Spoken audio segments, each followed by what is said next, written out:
beaucoup d'images censées nous montrer l'horreur du régime de Damas à Alep. La souffrance des habitants de la ville sont aussi des manipulations. L'exemple le plus frappant de ces dernières heures, c'est cette photo largement partagée d'une petite fille qui court entre des corps humains.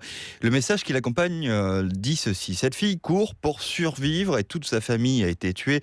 Ça ne se passe pas à Hollywood, c'est la réalité de la Syrie. Hashtag sauver Alep, sauf que pas du tout.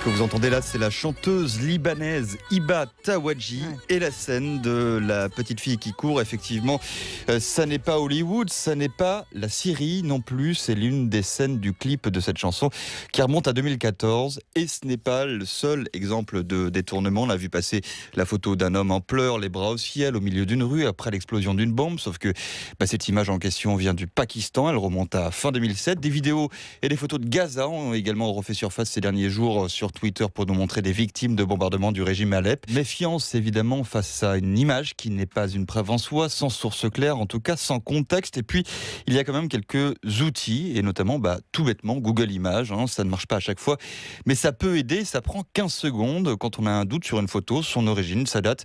On la glisse sur la page Google Images et l'outil de recherche va regarder si cette image a déjà été utilisée dans un autre contexte, à une autre date, à un autre endroit. Encore une fois, c'est pas un outil magique. Prudence donc, mais ça peut servir. Voilà, c'est l'un de vos trucs. En tout cas, merci beaucoup Antoine Crème sur France Info.